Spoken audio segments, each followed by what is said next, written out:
I'm Park Howell, and welcome to the Business of Story, where I consult, teach, coach, and speak on the applied science and bewitchery of brand and business storytelling, so that you can clarify your story to amplify your impact and simplify your life. I thought it was just a stupid picture of a pig in the ocean. But after hearing that story, I had to have it. Now I wasn't just buying a picture. I was buying a story. Story literally made the picture worth more money to me. That's what businesses are about. People buy brands. People buy stories much more than anything else. I work with a lot of big enterprise companies, but let's just say I always tell folks, drop the PowerPoint, close your laptops, start with your story. If you want people to get engaged and you want people to act, you have to tell them an emotionally powerful story. That's with great characters, it's with uncertain outcomes, and it's with high stakes and drama. All business strategy is a story.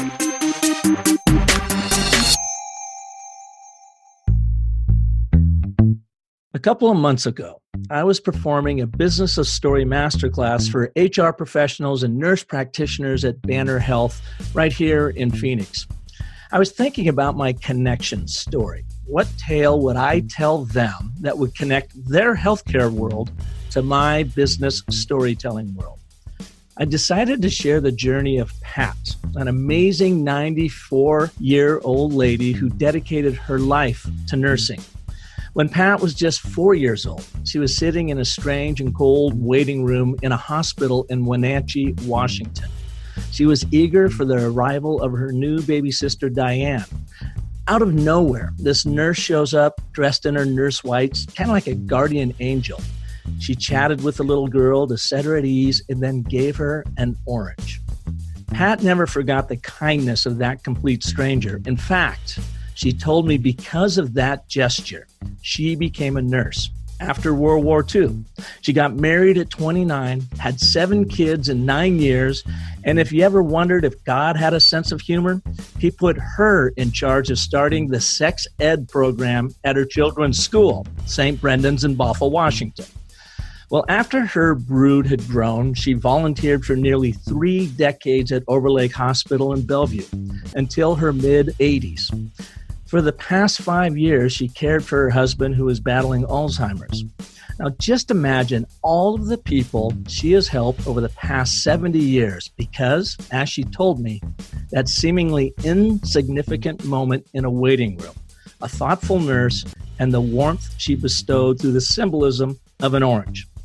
Yep, that's the story I replayed through my mind as I prepared to start my storytelling session.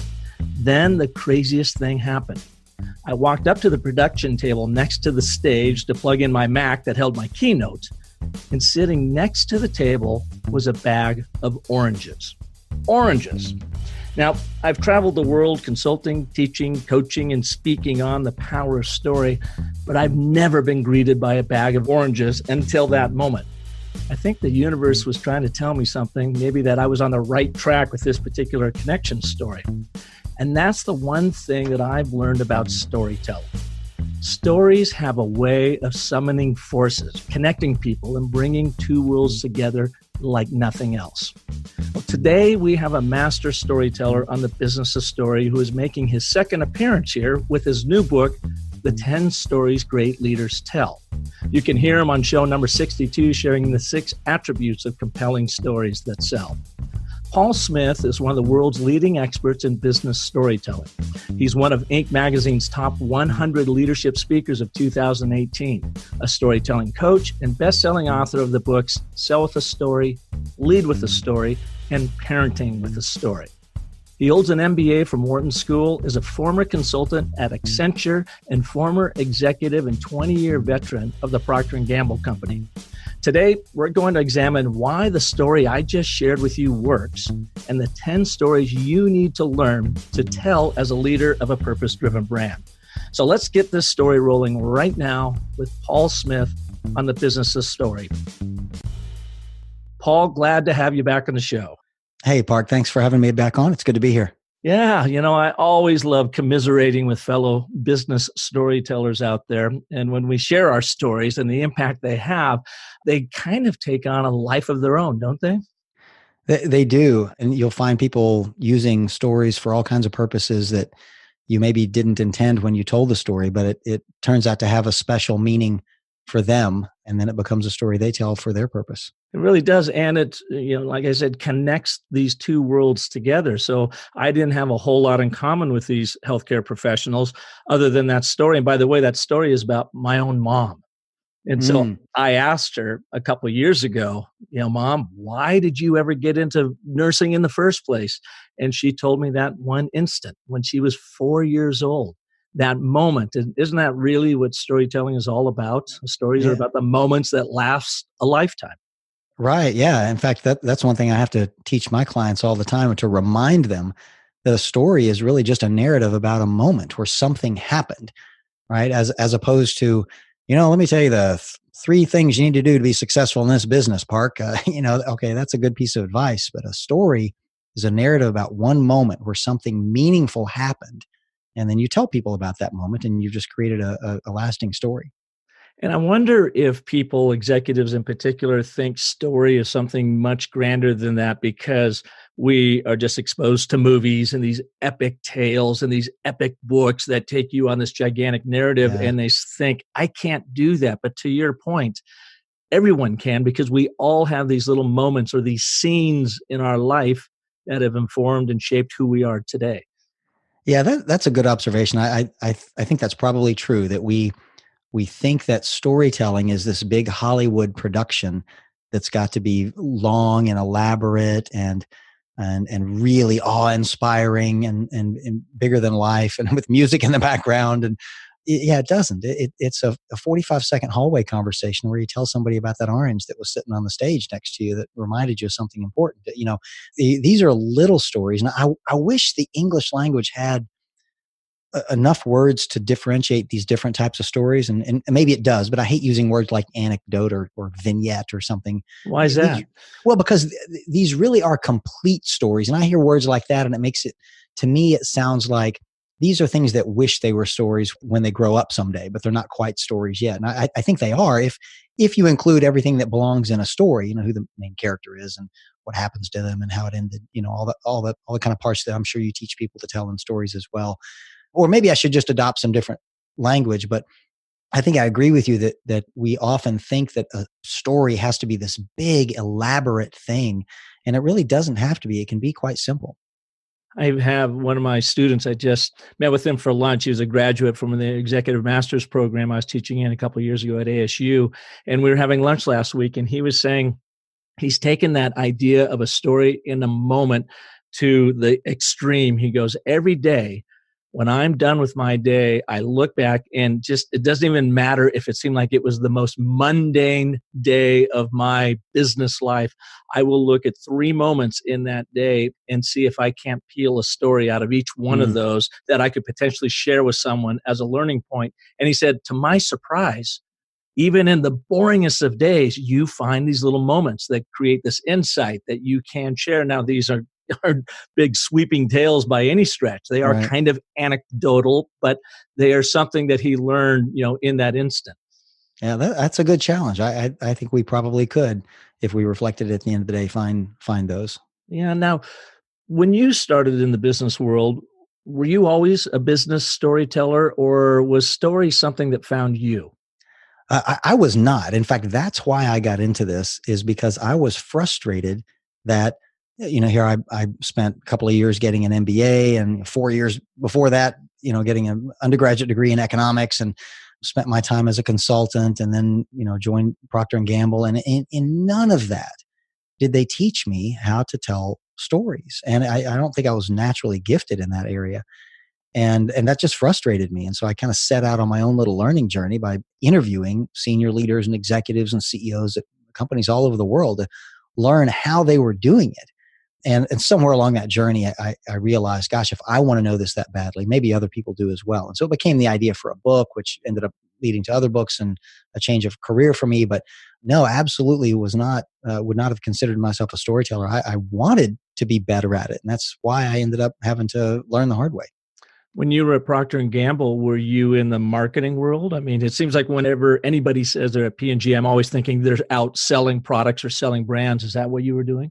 Well, everybody at P&G is in the marketing worlds in some way, right? Where the company's sells and markets consumer products. So my particular roles there, most of my time there was in consumer research, consumer and communication research. And some of that time I was actually in finance and accounting. But I worked at manufacturing plants. I've worked in two of our biggest sales offices. I've worked with marketing teams, with research and development organizations, lots of different parts of a traditional, manufacturing business. But my particular roles were those in consumer research mostly. So you moved then, made that rare transition from I guess, a very analytical numbers finance guy, Mm-hmm. although you were researching consumer sentiment and consumer behavior. And that is what kind of moved you over into the story world? Well, like I said, I think it was more my observation of senior leaders at the company that I wanted to be a leader like that. So The really ones, leadership side of life then. yeah, Yeah. that's what made me want to investigate storytelling more. It really wasn't so much the job I was doing; it's the leadership role that I wanted to fill, or the leader that I wanted to be. And I didn't feel like I was equipped for that because I didn't. They didn't teach me in business school the art of storytelling. They taught me all the finance and accounting and marketing and operations and all that kind of stuff. But they left out the storytelling. Did you find that the leaders there were just kind of innate storytellers? Because they obviously weren't taught this trait either, or most Right. of them weren't. I'm assuming they were just natural, innate at it. And what I think you and I teach is how to help people become intentional about it. Exactly. The few that I remember, idolizing is not the right word, but admiring and wanting to have their skill set obviously were just naturally gifted storytellers. And most of the leaders were not that way. And of course, like you said, none of them were taught that. But the few who just happened to have that natural gift, those are the ones that I wanted to interview and learn from. And so that's what set me off in this direction. Yeah. Yeah, there's certainly a charisma to story, isn't there? And as I mentioned in the opening, the lead up to this, story has a way of summoning forces around you. And I think one of those forces is charisma. And all great leaders that are charismatic have a way of sharing narratives that connect the worlds of their audiences with what they want them to do, their own worlds, I'd say. Yeah, I agree. And I also agree with the other word used, which is for those of us who can't do that just naturally, we have to be intentional about it, but you can be. And obviously that's the business that you and I are in. Is it turns out you can learn this skill, just like any other art form. I would consider, I'm sure you'd agree, storytelling is an art form, but you can learn it just like you can learn to play the piano. You can learn to play the guitar. You could probably learn to paint, right? But you need to, learn from somebody who knows what they're doing. Yeah. So you've written several books on storytelling in the business world. Why did you write the 10 stories great leaders tell? Yeah. So the reason is I have to admit that I had never been very focused or choiceful before. The three books you mentioned that came before this were all, full-sized books that covered dozens and dozens of different types of stories. In fact, I counted up to 70 different types of leadership, sales, marketing, parenting stories that I discussed across those books and gave a total of, I think, 250 different examples of those types of stories. And I finally challenged myself after hearing enough people, push me in this direction. Like, could you tell us what the most important ones are? That's a lot of stories. Boil it down for us. Huh? Yeah. And I have to admit, that is a lot of stories. Now, I think you and I both know that to be an effective leader, you need a lot of stories throughout your career. But I took that as fair feedback and I said, okay, I'm going to sit down and I'm going to come up with what are the top 10 most important stories leaders tell. And that also allowed me to write a much more digestible book instead of the typical, 250 page book. This is a book that you could literally pick up and read in a single hour. So it talks about 10 stories and there's one example of each story and a few tips to help you craft your own. And that's it. So it's a 1 hour, very intensive, but easy read. So before we jump into these 10 stories, let me ask you, of the 70 different types of stories or so that you dug up, the 70 different types, what do they all have in common? Well, first of all, they're all stories. So none of them are lectures or pieces of advice or, bullet points in a PowerPoint presentation or talking points or message tracks. I mean, they're all stories. right? So they all have, like you and I talked about last time, a time, a place, a main character. The main character is facing a goal. So they really are narratives about something that happened to someone. The other thing that they have in common is that they all serve a particular leadership or sales or marketing purpose. Okay. So these aren't just stories you tell to entertain people. So some of the sales stories might be a story to explain the problem that your product or service solves, or a story to help resolve objections in the sales call. Or for a leader, it might be a story to get people to be more collaborative or to be more creative and innovative. So each of these stories serves a very specific leadership purpose, but they accomplish it by telling a story, not by just giving people advice. So of the 70, you've boiled it down to these 10. Do you want to, I don't know if we'll have time to go through all of them. In fact, we won't, so that people will buy your book and they can see the rest of them. But why don't you take us through a few of them? So I'll tell you what the 10 are. And then if we have time, I can share one or two examples of what they are. How about that? Terrific. You bet. Okay. So the 10 stories. So the first 4 kind of go together because they're about how a leader sets direction for the organization. So the first 4 are where we came from, so our founding story, why we can't stay there, that's a case for change story, where we're going, which is a vision story, and then 4th is how we're going to get there, which is a strategy story. So I think if any leader who can articulate that well, those 4 stories has a much better chance of getting the organization to go where you want them to go, because you can tell them quite plainly where you came from, why you can't stay, where you're going, and how you're going to get there. Would it be safe to say real quick too, I'm looking at them that way now that you mentioned it, I didn't think about, categorizing them like that in reading your book, but I totally see that really too, those 4 stories become kind of an overarching narrative for change. And you might use these 4 little stories to punctuate or accent or take your audience on a journey. Am I reading that right? Yeah, that's fair. So, yes, those could be 4 parts of an overall message that the leader has in setting direction for the organization. In fact, a number of my clients, and I bet some of yours do this as well, they'll call me and they'll say, hey, we need help with a story that we're working on. And I'll get on the phone with them or get in a room with them. And very quickly it becomes clear, no, there's not a story that you need help with. There are 5 stories that you need help with. Gotcha. You're calling it a story because it's a message. It's a set of ideas, and you want them all to hang together. And of course they will if done correctly, but it really is 4 or 5 or 3 different stories that you need to accomplish this big, huge company objective. And those first 4 are often some of those, the case for change, then a totally separate story about what our vision is. And of course, those are 2 different stories. And then the how we're going to get there, well, that's a 3rd story. That's a story. That's a journey of how we're going to get from the place we are now to the place we want to be. So yeah, those 4 kind of go together. Great. Okay, cool. All right. So the next 4 kind of go together as well too, but they're more about who we are as an organization. So it's what we believe, and that's a corporate values story. Who we serve, that's a customer story, a story about the customer, so everyone at the organization can know who those people are that they're working for every day. The next one is what we do for our customers. So I consider that a classical sales story. It's like a success story. This will illustrate what we do for our customers. And then the number 8 is how we're different from our competitors. So I call that a marketing story just because I think one of the big jobs of marketing is to differentiate yourself from your competitors. So those 4 stories, if you can tell those stories, what you've done is you're able to articulate who we are, who we serve, what we do for those people, and how we're different from our competitors. And I think every leader needs to be able to articulate that in a real human way. Okay, so let me ask you then here, and again, you and I are so versed in this sort of thing that sometimes when I read through this, it seems so obvious, and yet I'm sure you experience like I do with my clients, it is not obvious to them. Why don't leaders sort of already gravitate to this stuff? Is it that they're so busy, that they're so, they're in the trenches, they can't see through the fog of war, that they default back to sort of generalities, features, benefits, functions about what they make versus what they make happen in people's lives? And so therefore, at first blush, these stories seems like they would be obvious, and yet I know they are not to most people in companies. Why is that? Yeah, well, they weren't obvious to me until I sat down to really think about them. I mean, like I just admitted, I wrote 3 books with 70 different types of stories, and I think there were only 6 or maybe 7 of these 10 that were in my list of 70.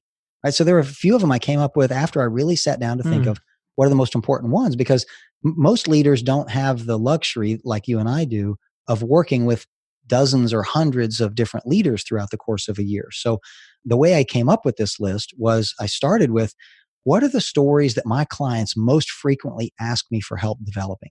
Right? That was criteria number one. So I literally went back through and looked at all my clients and what stories they wanted help with. And it was never 10. It was usually 1 or 2 or 3, right? But after collecting those, I realized these 10 kind of sifted to the top. But I also wanted stories where people from just about any functional discipline could benefit from these 10 stories. So I don't think it's just the marketing person that needs to be able to tell the story of how we're different from our competitors. It's not, just the salesperson that needs to be able to tell a story about our customer. I think all leaders need to know, that it's certainly not just the chief strategy officer that needs to be able to explain how we're going to get where we're going. Okay. The third criteria, and this is maybe also answers your question a bit, is I wanted stories that would last a long time, right? In other words, the kind of story that you're going to use it over and over and over again for years. So for example, that first story, the founding story, well, that should never change, right? Unless your company goes bankrupt and you start over, right? So the founding story should last a long time. Your vision story, it shouldn't change every 6 months, maybe every 5 years. But for 5 years, you ought to be able to tell the same vision story, which means your strategy story shouldn't change more than every couple of years or so, right? So I picked stories that would stand the test of time and not just, I need it this month, but then I don't need that story ever again. So when I sat down to think about what these top 10 are, before I started, it wasn't obvious, but using those filters, I came up with the list, and I think the reaction you're having to it is a good one. It's, oh yeah, that makes perfect sense. In fact, that's almost kind of obvious. But unless you sit down to think of what are the most important stories I'm going to tell as a leader this year, until you sit down to think about that, you may not come up with these. And that's why I think this is helpful for people, because almost every leader I've worked with has 1 or 2 or 3 of these stories, but they don't have all 10. And I think that's a problem. I think they need to have all 10 of these on the tip of their tongue at a moment's notice to tell at any time whenever the situation arises. And that's why I wrote the book. Well, and that's going back to that idea of becoming intentional storytellers. So you have them there. You're not just having to wing it every time you get on stage. Right. So you've got the 4 for setting direction. You've got the 4 for who we are. What are the last 2? Yeah, the last 2 are a little bit more personal to you as the leader. So number 9 is why I lead the way I do. So I call that a personal leadership philosophy story. And number 10 is why you should want to work here, you being the person I'm talking to at the time. So that's a recruiting story. And those 2, I think every leader needs to be able to bring in top talent into the organization and have them stay and follow their leadership. So that's not just the job of HR, right? Every good leader needs to be able to attract talent and have them stay and follow their leadership. So that's why I think those 2 are important. Yeah. Paul, have you, in teaching this, ever seen one of these stories like really fall flat? I mean, it just didn't work for the executive for whatever reason, and how people can overcome that, having that problem. Because I think that's one of the biggest fears that I see anyways with our clients is, I hear you, Park. Yes, I've got this story, but I just don't know if I can get up there and share it that way.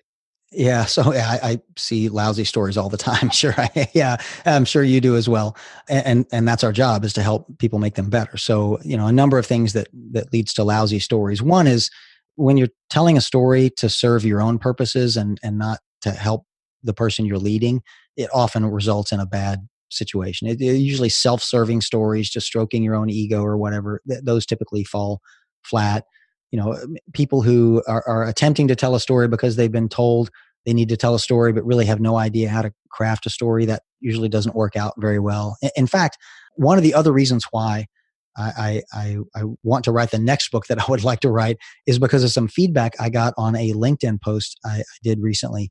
And one of the people commented something like this. I'm just going to have to paraphrase this, but there's nothing worse than listening to a leader tell a story because they just went to a class on how to tell stories. And that hurt me so bad because that's what I do for a living, right? And I thought, oh my gosh, why would that? And I know that she's right about that, but I've never wanted to face that before. And I think the reason is because, they've learned enough to be dangerous, but they're not very good yet. And so it's kind of like, hey, look, Mom, I learned to play the piano this week at school, and now I'm going to play you an awful song.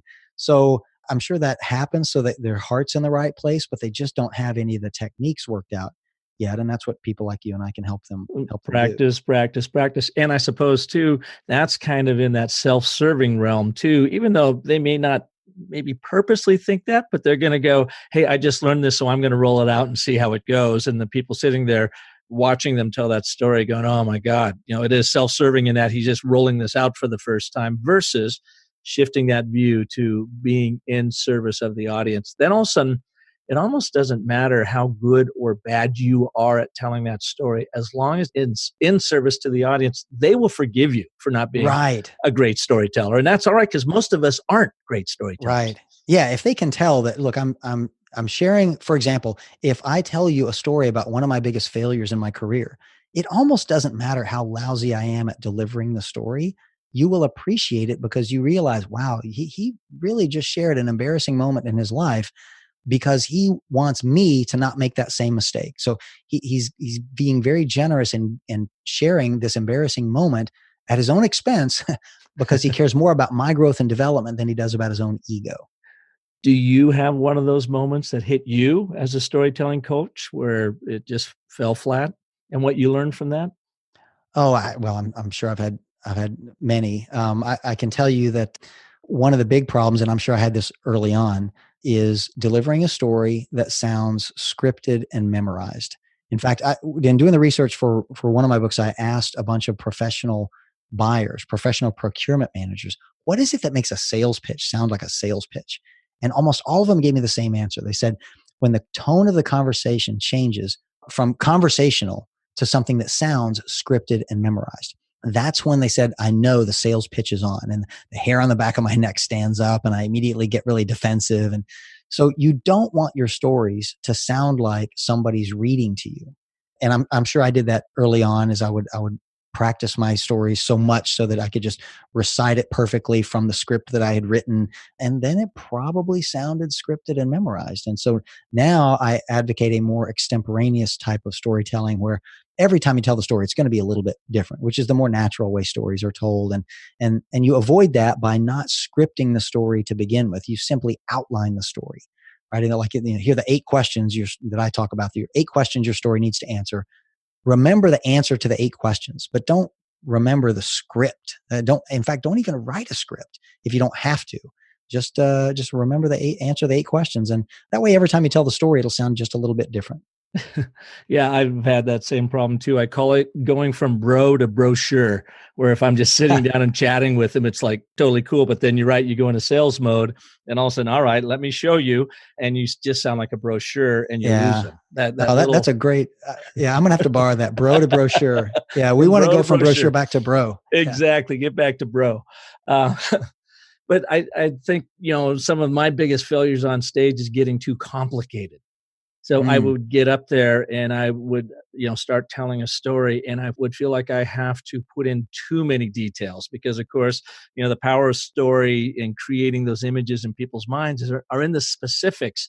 And I made the mistake early on of way too many, specifics, over detailed, where I found that just little salt and pepper of specifics, that's hard to say, salt and pepper specifics will get you there. Yeah. I know exactly what you mean. And here's what it always sounds like.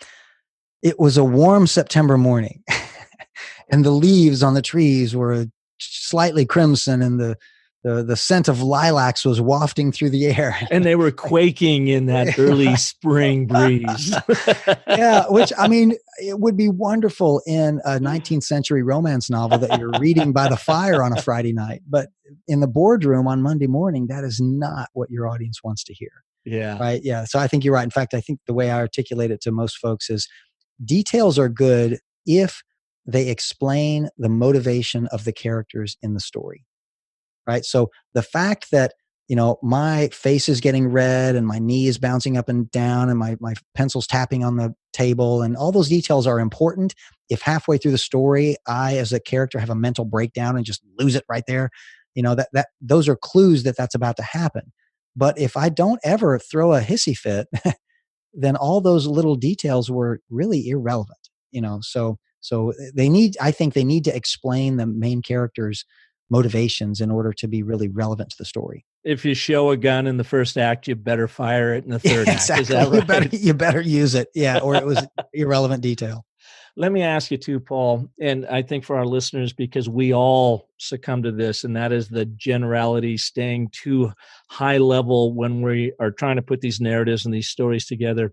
When you get these calls to come in and see your clients, and maybe even an answer to those questions is why you wrote this book, do you often find that everyone is starting at that 50,000 foot level and they're very general in what they're trying to say, and you do need to get them to boil it down to some specifics and take us to moments? How do you do that with them? How do you get them over that jargony, generalized approach to communication and narrative to actually start sharing stories? So yes is the answer to an emphatic yes to your question. Do I normally see my clients do that? I think everybody does that. And it's because they have an idea that they want to communicate. Here's the message that I want my organization to know. I want them to be more focused on the consumer instead of internally focused on our internal profit numbers or whatever. And that's the general message I want to get across. Okay, well, that's a general message. That's not a story. So the way I get people out of the clouds and into a specific story is I say, think of a moment in time where you've seen somebody do that thing that you want people to do really, really well, a success, really, really poorly, a failure, or the moment you realized in your life, man, it's really important to be externally focused and not focusing on the internal numbers. And I call that a moment of clarity. So I coach people that those are the three best places to look to find a real story that supports this general idea that you have: a success, a failure, or a moment of clarity around that thing. And now they're searching their brain for a time something happened. And of course, that at its core is what a story is: a time something happened, right? And do you ever get pushback from your leaders to saying they don't want to hear stories about me? I don't want to make it personal. I have to make it about the organization. And so they default to stories about groups of people versus a single individual? A little bit, especially if it's a story about them. And the way I handle that is I say, absolutely, every story you tell should not be about you. In fact, what would you think of somebody who every story they told was about themselves? Right? You'd think that they were an arrogant person, that you wouldn't want to work for that person and you wouldn't want to be that person. So of course, all your stories should not be about you, which means three things actually. One is you need to have stories about other people too. Right? You must tell stories where other people are the main characters and you are not even involved in the story. All right. Which means you need to collect stories about other people. Secondly, it means some of the stories about you need to be the bad guy. It needs to be a failure story, your self-deprecating mistake story. So you don't look like you're bragging about yourself being the hero every time. And the third thing that you should learn from that is that not every word that comes out of your mouth needs to be in the form of a story. Okay, so just because you and I are in the storytelling world doesn't mean that we advocate people walk around all day long doing nothing but telling stories, right? In fact, if I had to put a number to it, and I do sometimes, I'll tell people, I think about 10 to 15% of the words that come out of your mouth in a normal course of a business day should be in the form of a story. But the other 85 to 90% of the words that come out of your mouth will just be you talking to people like you normally do and giving direction and answering questions, and you're in meetings and you're debating things, and that's all fine. But take that percentage to a 1 hour presentation. If you've got a 1 hour presentation in front of the board of directors and you're trying to get funding for your big multi-million-dollar project, you might tell 6 to 9 minutes worth of stories in that 60-minute meeting. And so that would be probably 3-minute stories. You might tell one at the beginning, one somewhere in the middle, and maybe a story at the end. That's about how much storytelling I think leaders ought to do. It's not all the time, but you use them choicefully. And one of those stories might be about you personally. One might be about somebody else, right? And the other one might be about a group. But it's like you said, it's better if there are individual people involved. Yeah. Seth Godin posted something a while back, maybe a long while back, and he said, all presentations should include 10 stories. And to me, that's an awful lot of storytelling. Yeah. Yeah. I I think don't that's I too don't many. know if I buy into that. Yeah. Well, he may be using the word story differently than you or I. So he may, when he says story, he may mean 10 slides, and there might be 10 ideas on each, 10 ideas, one idea per slide. And he may think of that as 10 stories. Whereas you and I would look at that and go, well, yeah, but slides 5 through 7 aren't really stories. They're just ideas. Yeah. There's a story at the beginning and there's a story I see at the end, but the rest of them aren't really stories. They're just concepts. Yeah. And I've had people push back on that. Say, I can't possibly tell 10 stories. And I'm saying, don't even try. Don't. You I'm don't. with you. The Yeah, 2, 3, or 4, depending on how long Yeah. you've got and what point you're trying to make. Yeah, exactly. Exactly. What do you tell people? And I imagine you probably still get it in your life as you're running through and working with people when they look at you and they say, Paul, this storytelling stuff's just BS. It doesn't work. It's just a gimmick. Just show me the numbers. How do you overcome that? So, well, I don't get that very often anymore, and maybe I should. I'm not sure what that says, but many people in my audience are worried about getting that pushback from their management. And the way I typically respond to it is, if you're in a conversation with somebody, whether it's your boss or your subordinate or a peer or a big group of people or whatever, and somebody has that reaction to a story you're telling, stop telling your story. If somebody says, look, I just want to know if our profits are going to be up or down next quarter, that's all I want to know, then just shut up and answer the question. Right. And that's when I go back to that 10 or 15% of the time. Like, you obviously are feeling the need to tell more stories than your audience is interested in.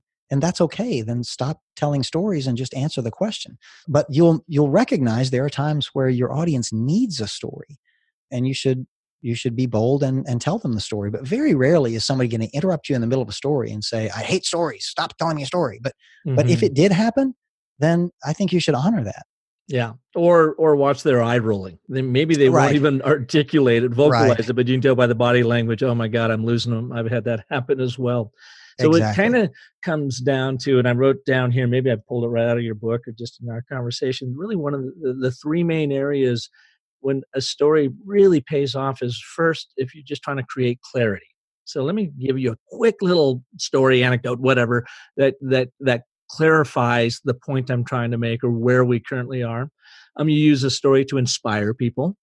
Say, you're exactly right. I see where you're going with this. Let's do that. And then, as you say too, here is to provide direction. Let me give you an example, a strategy story, and this is why we need to head in this particular direction. Would you add to that list? Clarity, inspiration, direction? Clarity, inspiration, direction. Those sound good. I'm trying to imagine now. Can I fit all the 10 that, or all my 70 stories? Could they all fit into one of those 3 buckets? Probably. That sounds like I'd have to go experiment with that a little bit, but that does sound like a good set of buckets for those to go into. Yeah, if we just want to really simplify it, but I'm always forever trying to figure out, because again, I suffer from that idea of you get too complex, and it's really and how does somebody simplify a story? So, well, let me before I answer that, let me go back to your last question, because I was recently challenged to simplify the purposes of storytelling in training. So I just put together a training course on using storytelling for training courses. That sounds bizarre, I know, but there are enough companies that produce their own internal training that they need this. But anyway, the 3 purposes I think of for stories in a training class are, 1, obviously to teach. You're using a story to teach a lesson. Secondly, to motivate. Like, now I've taught you how to do this thing, but I want to tell you a story that the purpose of it is to motivate you to go do it, to do this thing. And then the third one is to create a connection just between the trainer and the audience. You might tell a personal story or something just to get the relationship started so that, you kind of break the ice and all that kind of stuff. And I think the 3 things you said sound kind of similar to that. Motivate is the same as inspire. Clarify is kind of the same as teach. And what was the third bucket you said? Direction, providing direction. Direction. Okay. Well, so that one's a little different, but yeah, we're close. Yeah. All right. So I'm sorry. Your other question was what? What was it? Oh, how do you coach people to simplify their storytelling, but still have the impact?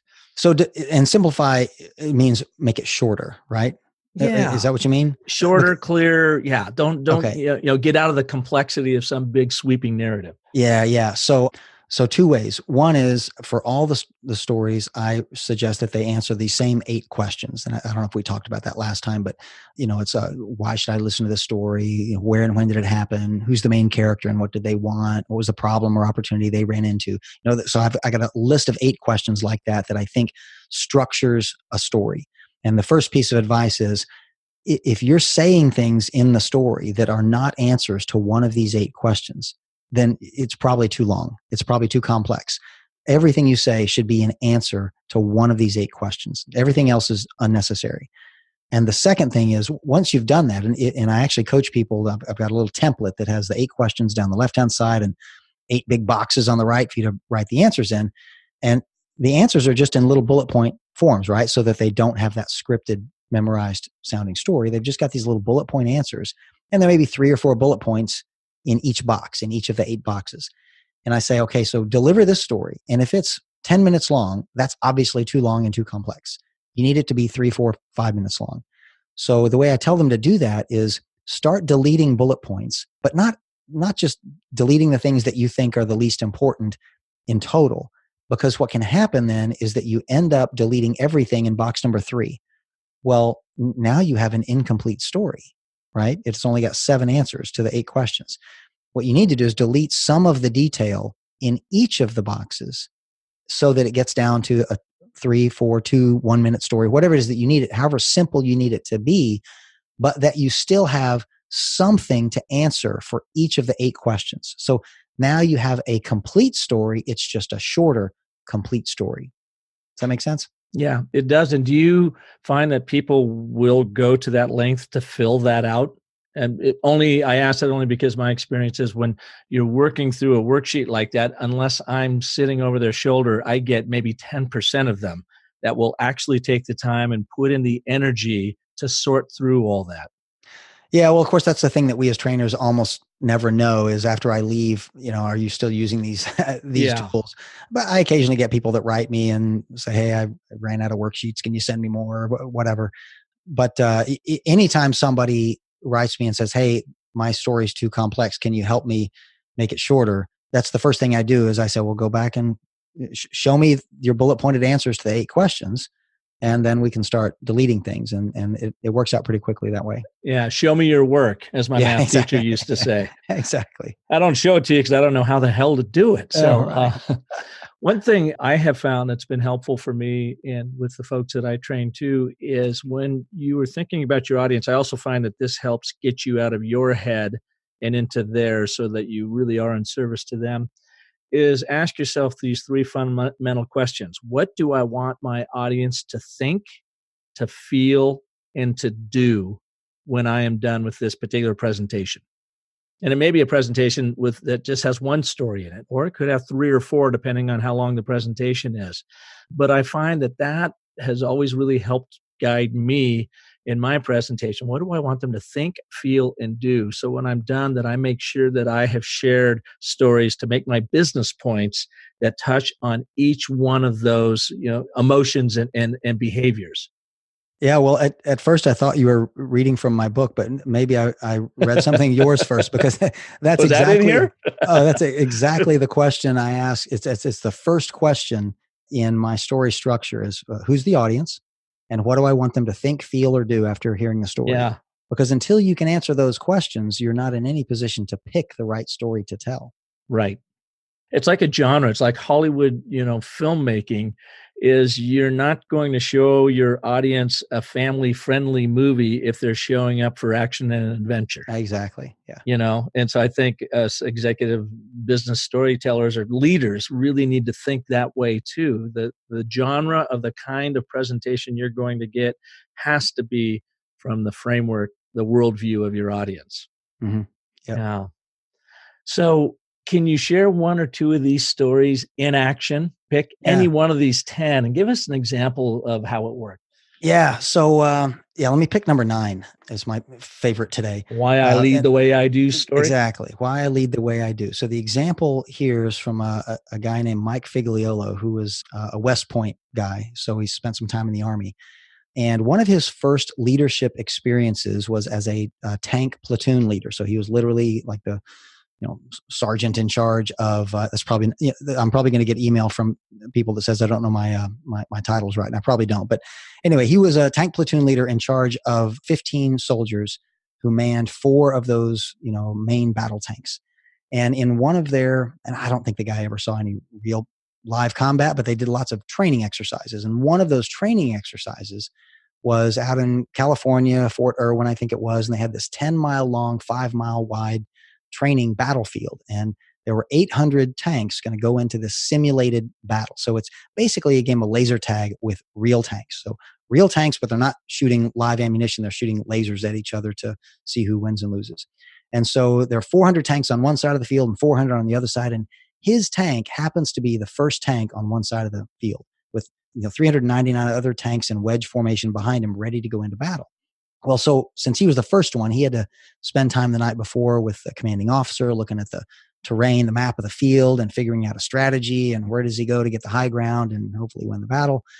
Well, so the next morning, the exercise starts, his 400 tanks going out into battle with him at the lead. And he gets, a mile or so in, and he's got to make a decision to turn right or left. And he doesn't know what to do. And he doesn't know what to do because I guess, looking at a battlefield through the little crack in the hatch on the top of a tank, moving at 30 miles an hour while you're getting shot at, just doesn't look the same as it does on a map in a conference room. And so he doesn't know what to do. So he's got a choice to make. He can either stop the tank, turn the light on, pull out the map, figure out what the right thing to do is, which might take, 30 seconds, or he can just guess. Well, Mike chose option 2. So he yells out, "Driver, turn left," in his most authoritative voice, even though he had no idea if that was the right decision to make. Well, so the driver turns left. So that he goes left, 30 seconds later, the little light on top of his tank starts going around, which means you got shot by a laser, you're dead. So they stop the tank, pop the hatch, get out, they're done for the day. Well, right behind him, tank number 2 that followed him left, their light goes off, they're dead. The tank number 3 right behind them, their light goes off, they're dead. But tank number 4 saw 3 tanks turn left and all get shot and killed, virtually killed. So tank number 4 turned right. And then 396 other tanks turned right. They ended up going the right direction, taking the high ground, and winning the exercise. So what Mike learned from this, so he made a mistake. That was a bad leadership decision. That he said left and he really should have gone right. What he learned from that, though, was that sometimes it's more important to make the wrong decision quickly than make the right decision after too much time. Because imagine what would have to happen for him to have made the right decision. It would have taken those 30 seconds for him to stop the tank, turn the light on, get the map out. But what that would have meant is that 399 tanks behind him would have had to stop and wait for him to get the map out. And they'd all be like sitting ducks waiting to get shot with lasers, right? So in war and in life and in business, oftentimes your mistakes will get surfaced to you pretty quickly, right? So sometimes it's better to just go with your gut, make the educated guess that you can. If you're in a situation where if you're wrong, it will become obvious pretty quickly and you can change direction. Now, if it's really life or death and it's the only chance you're ever going to get to make this decision, you're in a different situation. But leaders often get into this analysis paralysis where they'll spend months studying something before they make a decision. And sometimes it'd be a lot cheaper just to launch that new brand and see if it works.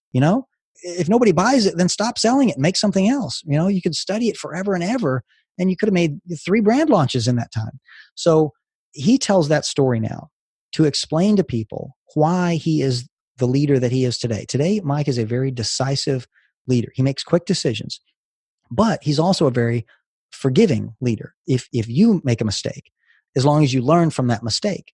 So instead of telling people, "Hey, I'm a leader who values decisiveness," okay, he tells them that story so they understand why he is a decisive leader. And they understand that if I am decisive like that, working for him, and I make a mistake, I'm not going to get in too much trouble for it as long as I learn from my mistake. So now I don't think you just need one leadership philosophy story. I think you need, a handful of them to explain the breadth and complexity of why you lead the way you do. But stories like that will help people who work for you understand the kind of leader you are and the kind of leadership to expect from you. Well, and hearing a story like that triggers similar stories in your audiences too, so that they have empathy and they say, oh, he's like me. I mean, just in you telling that story, one of the very last things my dad told me before he did, succumb to Alzheimer's last December, as we were sitting in the home there, and he was trying to move this table, and he looked at me and he says, grab that corner. I'm thinking, Dad, we don't need to move this table. And he said something to me that he had said to me when we were little kids growing up. And it came from his background as a civil engineer, running a heavy construction company up in the Pacific Northwest, and forever dealing with water and, maintaining and managing and moving water around from dams to tunnels to whatever. And one of his philosophies marries right with the story you just told. He would say to us, do something, even if it's wrong. Yeah. He didn't mean morally wrong. He said, and when I asked him, I remember being a little kid, I said, what does that mean, Dad? He goes, the worst thing you can do is inaction. If you find yourself in a challenge, in trouble, if things are caving in around you, make a decision and go for it, just to your point. And if it doesn't work, then that was the wrong decision and you make the next decision. But the worst thing you can do is nothing. And so I thought that was so ironic that here he is, 92, and that was one of the phrases that popped out of it. One of the last things he said to me, do something, even if it's wrong. Yeah, I think I agree. So when you told me that story, I immediately, it transported me sitting to that table across from my dad. Yeah. And then I can see, if I had a leader up in front telling me that's the way they do business and they are open for you to do the same thing and they will forgive your mistakes, that is enormously powerful versus them just getting up there and saying, I'm a very decisive leader and I just want you to do stuff and it's okay, fail fast, right, often type thing. And you're just like, right, what does that mean? But now you put it in the context of a human story, a moment, and our brains just love that stuff. Yeah. Oh. Well, Paul, thank you so much for being here. How can people learn more about you and find your new book, which is just absolutely fantastic? Yeah, thank you. So probably the best place is my website, which is leadwithastory.com. And the book's available all the places most people buy their books. It's online. It's in bookstores. So it's the 10 stories great leaders tell. Yeah, leadwithastory.com. That's it. Awesome. Well, thank you, Paul, so much for being here. I really appreciate you coming back on the Business of Story and sharing your wit and your wisdom with our listeners. You're welcome. Thanks for having me. And if you liked what Paul had to say today and you feel like you've got a colleague, a friend, maybe a leader in your life that would benefit from his book, The 10 Stories Great Leaders Tell, share this episode with them. Send them to the website. Get this book into people's hands, because I am a huge believer that in this very fractious world we live in today, where we seem to be more divided than ever, storytelling is the Velcro that brings us together, that unites our world, that finds common ground where we can all have the impact that we want to have in this world, whether you are a leader of a purpose-driven brand or you just want to bring more purpose and significance to your career. I can't tell you how powerful story is. Paul has proved it through the 4 books that he's written to date. And so please share this episode with them. And of course, if there's anything I can do to be of service to you, visit me over at Business of Story. Always there with talent, tools, techniques that you can use and apply in your business to help you craft and tell compelling stories that sell. So please join us next Monday when we will have another amazing story artist here, just like Paul. And until then, remember that the most potent story you will ever tell is the story you tell yourself. So make it a great one. Thanks for listening.